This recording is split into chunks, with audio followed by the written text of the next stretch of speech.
Well, listen, crypto casuals, we're back. We got another episode here. We got just Shadowy Coder and Cage, just just the dynamic duo here.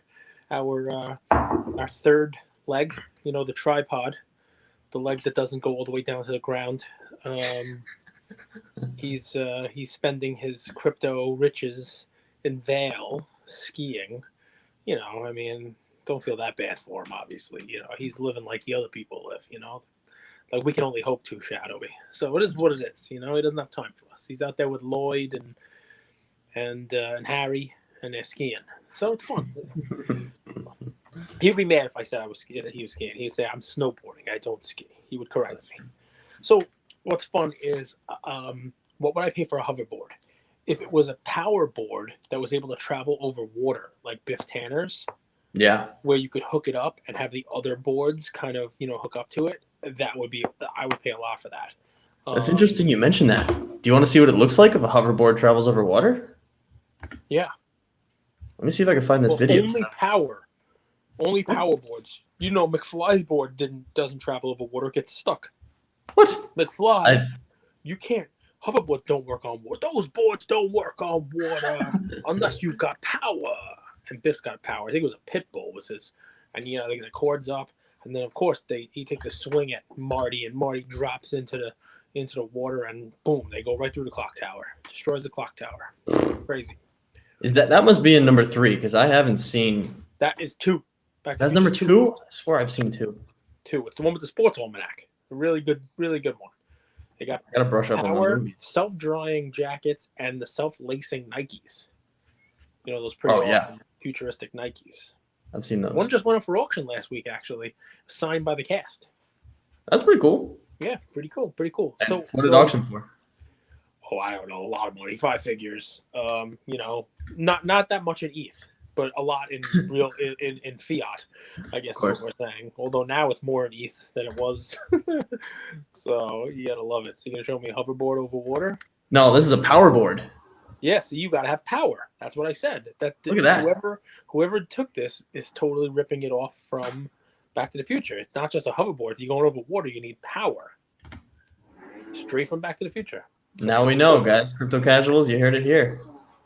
So this is what it's gonna look like. So let me ask you something. Hit me. That looks like a game my 8-year-old would see and not play. So why should we all be spending thousands of dollars to play that junk? Yeah. Hoverboards, they're going for like $1,600 right now if you buy them online on OpenSea. I don't quite see it yet either. I don't know. But let me ask, Metaverse, an actual functioning Metaverse that we're all talking about, how many years out is it?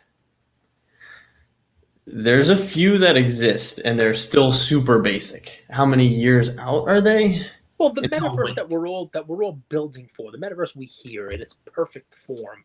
One wins or there's 3, but we're all going to be able to use our avatars and our PFPs and our Nikes and our Rectifex, because I'm not saying it any other way. You put it, and we're going to be walking around, whether you're with your Oculus, Oculus, walk around, you're seeing people's art, because everybody's going to have an art gallery in this. We're all of a sudden going to get some culture. Yeah. No one I know has art. But in the Metaverse, we're all going to have our very expensive art hanging on our very expensive meta walls. When is that? 1 year? 5 years? 10 years? What do you think, Shadowy? Less than a year. I think it's going to be less than a year. I think it's probably quicker than most people expect. I think it won't be beautiful yet. It'll just be the start of it. But if you want to go see a proof of concept, I think it'll be there less than a year. Absolutely. Who wants to see a proof of concept for what they're paying? Everybody's paying for way more than proof of concept, and you got to figure even in a year, whatever's out now, there's going to be better. Every day, a new NFT comes out with better art, better 3D, something cool. Today it's hoverboards. Next week it'll be something else. You name it. So we're all paying our money now for what's out today for a metaverse that's not out yet. Isn't that a little dumb? I've been thinking about that too, because it's my analogy. It's like if you remember back to when computers were brand new, everyone was using those punch cards. Like that's where we are currently in the punch card phase of, this new metaverse thing. So we're like struggling to get through it. It's grinding. It's slow. It's really difficult to send money different places. Gas is incredibly high. All these reasons that everything is super clunky. And for some reason, there's still so many of us who want to be here figuring it all out. because we see that this is the future. You know, the people who got into computers at first and they started figuring out the punch cards and they learned all the background about how computers work. Those are some of the smartest people I've worked with at my old job. And so that could be us. If we just spend the time to like learn these patterns and figure out how all this metaverse is evolving, like that's super valuable kind of tribal knowledge that we're keeping. So I think that's why there's so many of us here. I think the vast majority of people who are in the NFT space now, though, are in it because they see the ability to invest in it. And maybe that's a play on, you know, the metaverse, but I think it's speculative. It's people have seen other people make money in the space because they were early, and then come in and they are not early.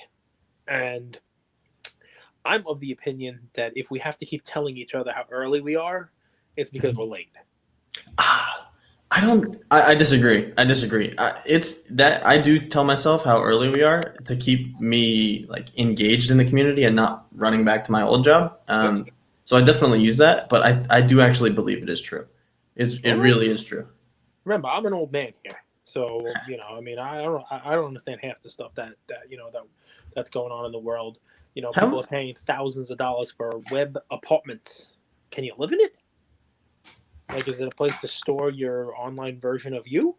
It is, because our presence is increasingly becoming online. All the social media was the first step, right? It's where you basically built your brand online. And so this is just a natural next step progression of it, the metaverse. This is where you're going to build your brand with a little bit more detail, with 3D, 4D actually, but you can decorate your apartment the way you want. You can buy the cool motorcycle that you want, or in this case, it'll be a hoverboard and a jetpack. But yeah, this is where you get to really create your own brand now. It's just the next step in the evolution. Well, what can you do with a jetpack? Funny you asked. You float around, you fly around the metaverse. Can you take the person's hover pack and board out into another metaverse? Do you have to keep it within a self-contained unit of their metaverse where it works? You do have to keep it in self-contained metaverses. So like whoever owns the metaverse gets to decide which avatars get to come in and play, which companies can create the jetpacks, which companies can create the fashion and all that stuff. So there definitely are gatekeepers in this. The metaverse owners of the land of the place you're in, they are a gatekeeper for sure. It'll be interesting to see how that plays out. There will probably be some big feuds about like why Sandbox isn't letting, you know, Jdu in or something like that. But that will happen for sure. But you want to see what let's see. I'll show you what this jetpack's going to look like. So these two images I've showed you, or the one image I showed you already, is for Jdu, which I've been pretty into lately. Jdu? What's a Jdu? All right, let's start from the beginning then. So here's the Jdu jetpacks. It's on OpenSea. Scroll down, and these are what the jetpacks start to look like. What's Jdu? Forget about a jetpack. What's a Jdu? It's like Artifact. It's just another brand. It's whatever brand. It's just another brand. But in this case, Jdu is creating their own metaverse. Okay. I gotta go to Salsa. Ooh, right. Salsa class starts. It's a metaverse, and in this metaverse, for 3.75 ETH, today's money, you know, around $15,000. Yeah. So, you know, buy a jetpack. You can have a jetpack to use in their metaverse. In their metaverse. No one else's. It's true. So what's interesting, this specific metaverse that we're talking about, I'm interested in because it's kind of new. But oops, that's not what I wanted. Let's see if we can get this video to play. What's this video? How do you get into this world here? So right now I'm on jdu.ar. Okay. /NFT /jetpack. So with augmented reality, you have to wear an Oculus or something else to get into your augmented reality land here, or no? Or you can do it through your phone.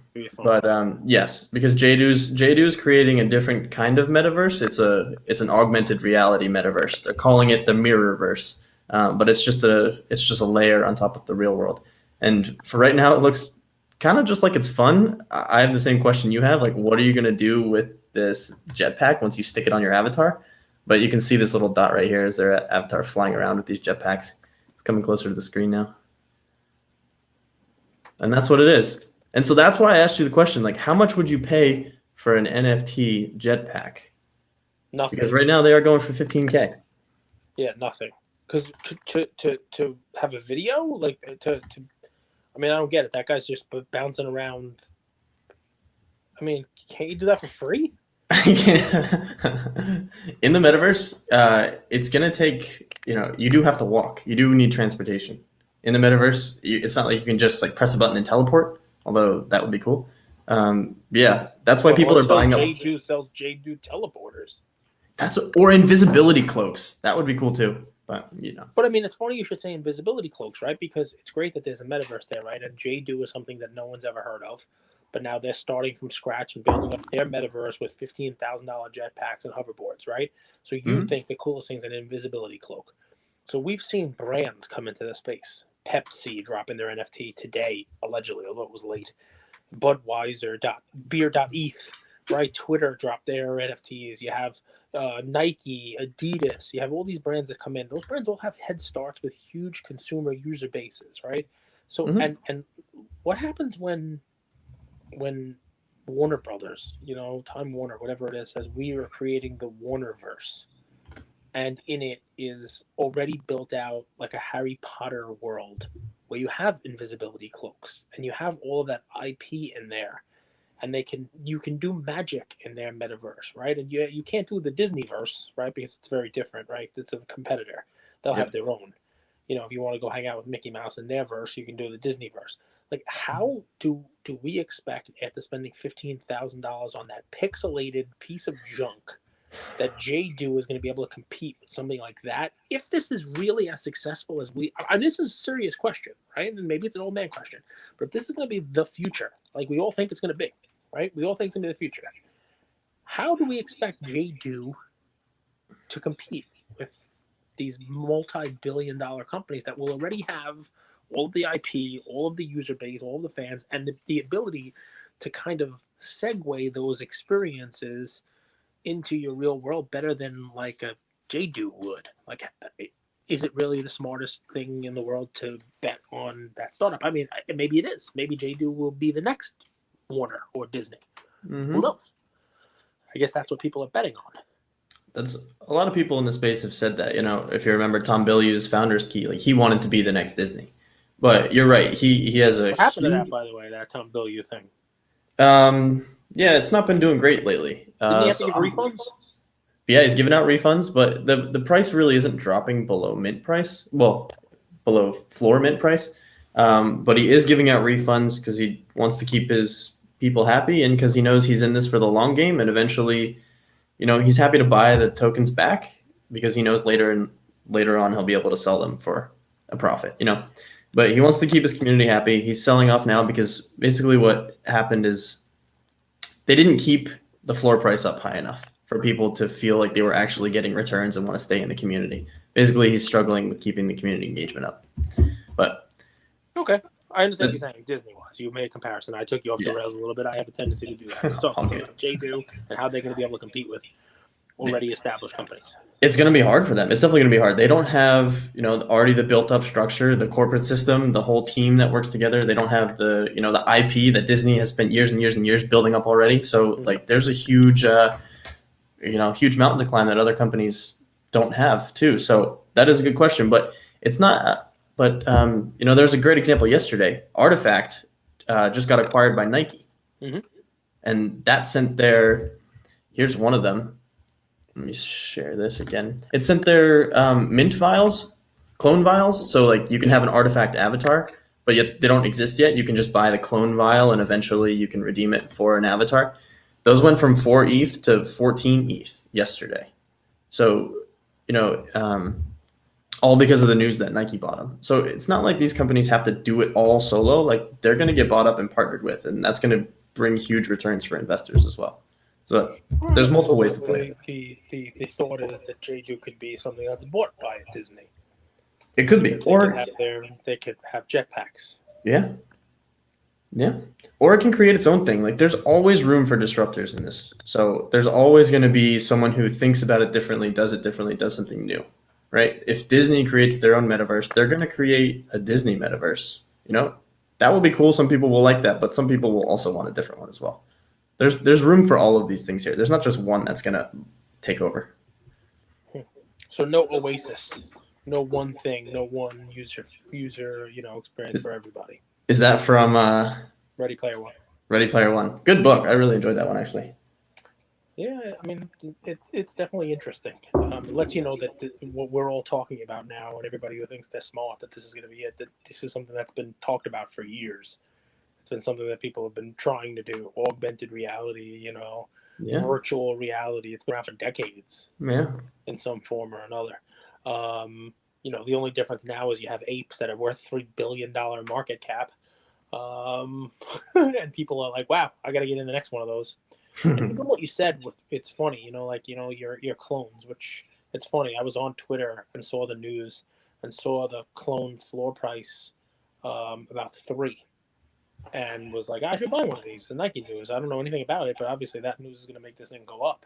Yeah. And I didn't. And clearly I should have. But it's not because, wow, I believe that this is now a great thing at this price. I mean, it's $50,000 for what?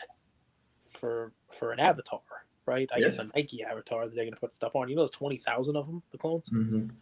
And I mean, I guess that's not that many when you talk about how many people there are that might want to get in a Nike thing. But who's to say Nike doesn't buy 50 other, so that everybody gets an avatar, and then there's really $50,000. I mean, so in any event, it's the thought there is, I mean, from a purity standpoint, right?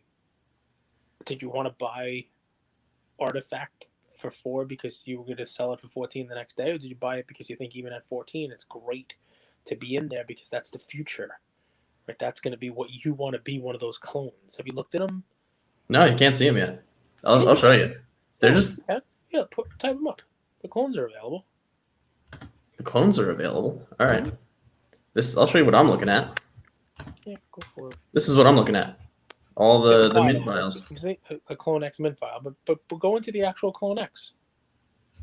So those are more expensive because you could get some sort of a rare one, but the clones are out. They're out there. I think there was like 13,000 the last time I checked. All right, this is just a scam then, because there's only 46 here. That's not the right one, but that's what they look like. I mean, somebody put a fakey one up there. But I mean, if you just go on Twitter, you'll see people are putting them out there. But somebody fractionalized one today. Giveaways for them and stuff. You just put in like Clonex. So, Cage, what would you be excited for the metaverse to give us? Or is there nothing here that can pique your interest and make you seriously believe in this? No, I mean, the metaverse might be there. I guess my thought is what's difficult about it is that if we really are early, the amount of money that's being thrown at the early stuff doesn't really make much sense. We're all basically putting significant amount of money into penny stocks and prospecting. And you have to go into it. It's not about excited or not excited. I do realize something is coming of this. I definitely don't think there's a usable metaverse in a year. I think there'll be completely different versions, and then there'll be some consolidation. And the one that succeeds may not even exist right now. And that's the interesting part, right? You never know which one is going to be the 1 or 2 or 4 that, wind up being the deal. So it's not about like not being excited. It's about, maybe preaching some, I don't want to say caution, but when you hear, somebody just bought or those vials are $50,000, let's say, right? For what? Like for what? If we're believing what we're saying, that's because that will be one of the avatars that now has Nike attached to it. You could probably put Nike stuff on it to walk around the metaverse. Mm-hmm. What metaverse? Which one? All of them? Are there 2? Are there 10? When? In a year? So somebody is plunking down $50,000 now, which is more than the median income in the United States and way more in many other countries, for the potential that one, because Nike is now putting in on that one, will allow you to put that avatar to walk around the metaverse whenever said metaverse exists. Mm-hmm. That is old man pump brakes. So that it's not about excited, not excited. It's metaverse may not exist. That's another part of it. Yeah, I'm with you. I would not buy a 14 ETH mint file. I wouldn't know. I wouldn't. But that's also gambling. You know, that's like buying the mutant stuff and then hoping to get one of the rare mutant apes. That's all gambling too. It's Gambling. The vial's all gambling. So, you know, that's what this whole. That's what most of this space is right now, except with a dashed in little bit of you know, like hope, hope, but then just like optimism as well, because all of this is like no one buys these things just to own them yet. Like maybe the art, but this metaverse stuff, it's a lot of speculation, just hoping that later down the line someone else will buy it from you. You know for what's more. funny, man? You know, we can't have it both ways, right? You know, we're gonna say that we are, you know, this Web3, you know, this space is great because the big companies are garbage, and we want to do it our own way, and we want to have decentralization, and we don't want to have those big companies and big government doing our thing. We're gonna build it our own way. We're all gonna be decentralized. Everything's gonna be out there in the open. Everybody's gonna know what everybody's doing. You can't hide. There's no fraud. There's no nothing, right? Now, if you check out Rex and FX, you know, on Twitter for the last couple of days. Number one, even before the Nike stuff popped, there were all kinds of drama about the better artwork, the reveals, the holding back one of ones and the rares for the insiders. And then you got people who are friends with the developers out in Seattle tweeting, hey guys, wait till tomorrow, the day before the Nike announcement. You got a lot of insider buys before the Nike announcement. I believe it. And I mean, it's the whole thing is an interesting thing. And then, even though we're all in this space saying, you know, the heck with those old stuff, we're building something new. We got our own thing. We don't like the old stuff. We want the new stuff. When Nike comes in, it's a big party. We're all celebrating. Nike, guys, Nike, we're Big Daddy Nike's here. But the point was we were all building our own thing. You know, does Nike really provide that level of credibility to the space, to the stuff? Is that really what it's about? Does it make you feel like, okay, well, I'm investing this money clearly, because this investment from Nike is probably a hair on the ass of their R&D development. You know what I mean? Like this is like, you know, they invest in a whole bunch of things that lose over time. They just need one of them to hit. So, you know, them putting money behind something like this does not necessarily mean that they are, you know, they're all bought in, and you know they're going to spend the rest of their year investing in nothing but the metaverse. That's true. Probably doubtful. No, don't get me wrong. I mean, you know, if the narrative is that you have to be wearing an Rex and FX clone, you have to be one of those 20,000 to wear a pair of Air Jordans in the metaverse, whatever metaverse that might be. That's got some value. It's got some value. I can understand why people might be interested in that. Yeah.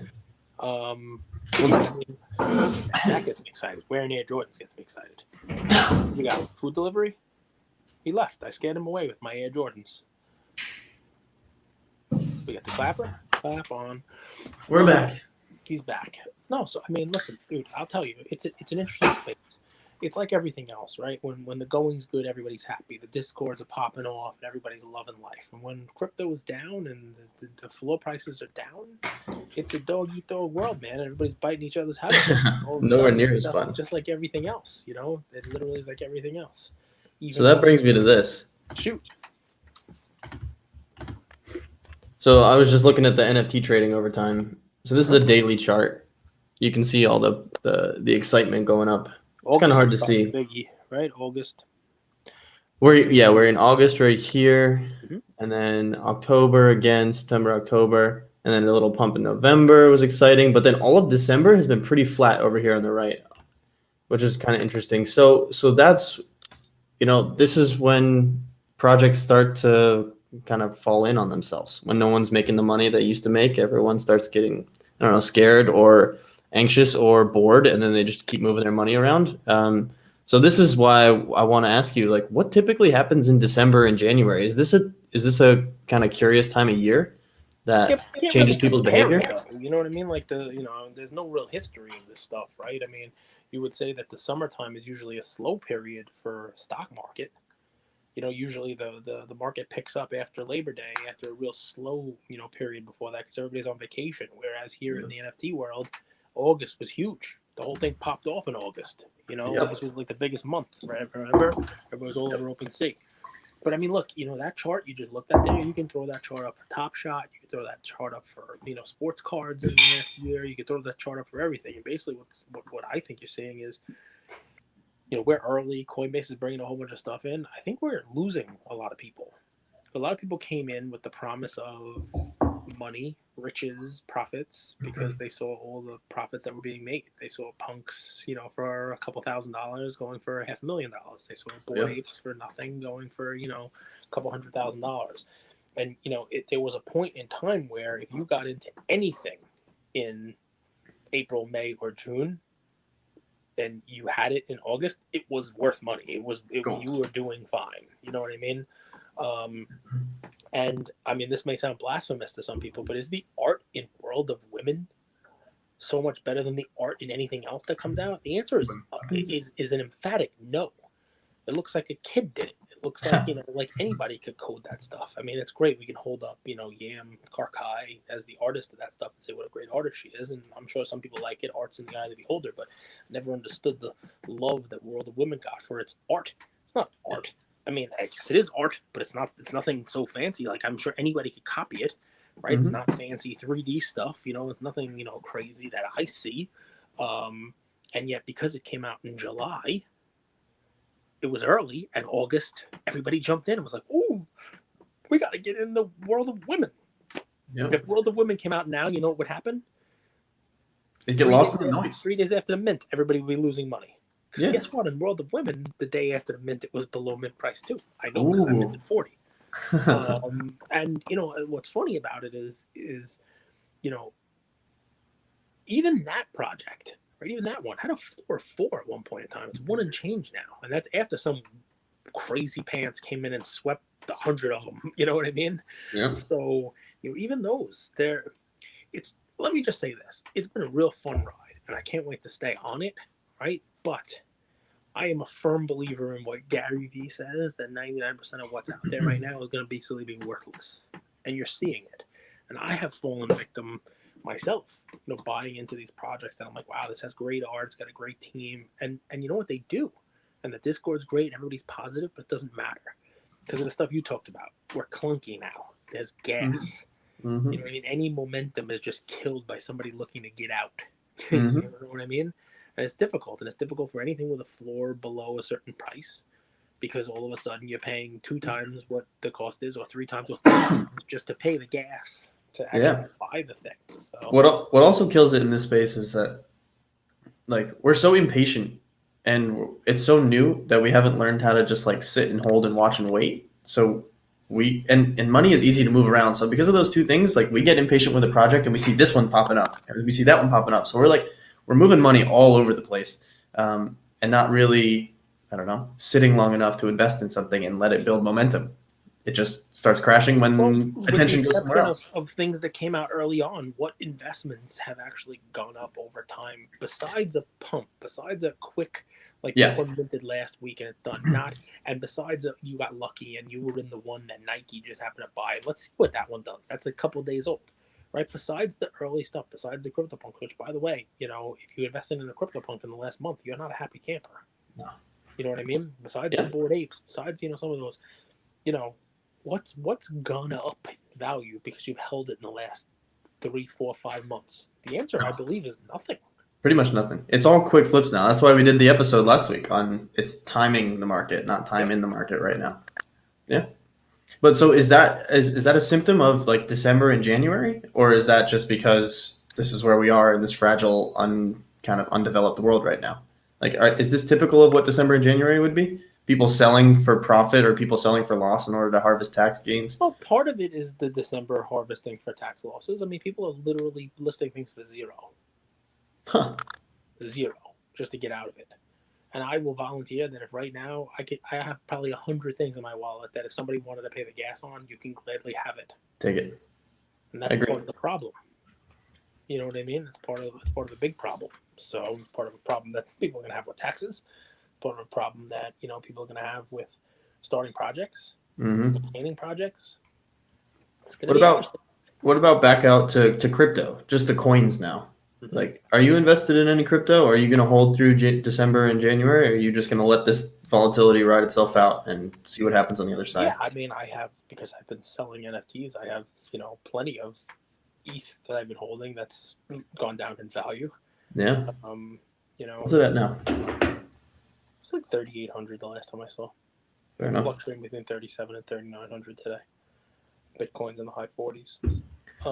Yeah, I mean, look. So it's people selling to rebalance their portfolios because crypto's gone up way more than any other traditional investment this year. So they're like reducing their position. Remember what that remember what it was a year ago. And anybody who's been in Ethereum for a long time is making money. Remember, it was $4,800 not so long ago. Yeah. I mean, people, it was $1,800 in the summer. In May was down to the 1,800. So a year ago it was less than 1,000, $800. That's what I mean. So I mean, people who've been in it for some time, they have a significant amount of money, and it's nothing wrong with taking some profits year end. Lock in your gains. The Ethereum theory is, if everyone's right, you don't have to pick the right metaverse. You don't have to pick the right jetpack or the right hoverboard. The fact that there's gonna be one or five, and the fact that Pepsi is dropping mic drops, and the fact that Twitter has their NFTs, and the fact that Nike is involved and Adidas is involved. The one thing that links all of those things is they're all on ETH. Yeah. All of it. Yeah. So, that would be my thought behind why, ETH will go up, will go down. But, it's when I would think. Now you're making me think. When I bought, so I own one of the hoverboards. When I bought my hoverboard, I was making a bet on the hoverboards, and I was making a bet on the metaverse, and the metaverse is on Ethereum, so I was making a bet on Ethereum. That's like a triple parlay. Is that like three levels of risk that I have? Because if any one of those falls through, kind of out. Yeah. I mean, Ethereum, I would think, would be the safest bet, because you could be right that there is a metaverse. You could be right that people want to have jetpacks in it, but you could be wrong about which metaverse you're investing in and which jetpacks you're investing in. Totally. But there's going to be somebody who's right, and most likely that'll be on Ethereum. Yeah. So, I mean, that's the thought process behind just being in ETH, because you don't have to pick the right NFT. You just have to believe that there will be a right NFT, and that NFT will be on ETH. You have to believe that you don't have to pick the right apartment. You don't have to pick the right land. You don't have to figure out whether it's Sandbox or something else. As long as one of them is the right one and it's on ETH, ETH's the play. It's the one. Yeah. That's all right. That's the thought. I like it. I could be wrong. Remember, the supply is there. Bitcoin, is people aren't building on it, but there's a limited supply of that. Very different investment, I think. I mean, ETH and Bitcoin seem to be tied together, but the investment argument for Ethereum is now being more based on utility, whereas Bitcoin is being based on that limited supply and potential store of value. Yeah. Didn't it come up the other month though that this is the first? Like there was one day last month where more ETH was burned than produced, just through the transactions. That's what I heard. I gotta look back into that too. But that might be the new trend now. So ETH might be capped as well in its own different way. I mean, if you're burning more than using, yes, then definitely it could become deflationary. I would think that's probably an odd day or an odd couple of days that happens. But yeah, I mean, I'm sure it could happen depending upon the amount of transactions. Remember, you're limited right now until we get to ETH 2.0. You know, how many transactions can be done and all that stuff. The miners are they get you by the short and curlies. But yeah, I mean, listen, look, there are NFTs to be excited about. There's a lot of stuff in the space to be excited about. And I guess what I would say is, there are people who are thrilled to be here.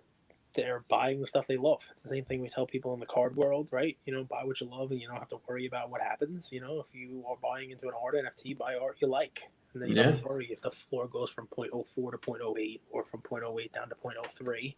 You don't worry about the daily fluctuations of it because you like it, and it is what it is. The last thing I'll say is this. It is important to unplug every now and again. And here we are talking about the metaverse, right? It's about plugging in and staying plugged in. And everyone's going to have a vested interest in you remaining plugged into that, right? So the unplugging that I'm talking about is at least the market has 9 to 4, 9:30 to 4. It's got trading hours with a closing bell, and you can stop and reconsider, and then there's a news cycle and the whole deal. This stuff is legit 24/7. Mm-hmm. There's no days off. There's no hours off. Like, you could literally be glued to trading this all day, every day. And there are people who are. And you're right. The money is able to be moved around fast. Boom, boom, boom, this and that. And, you know, there's it's easier to move in and out of positions, which doesn't always work out. Mm-hmm. Unplug every now and again, folks. Before you get addicted. You can have the metaverse. Just, you know there is a actual universe out there that's pretty cool also. Spend some time in that every now and again. That's right.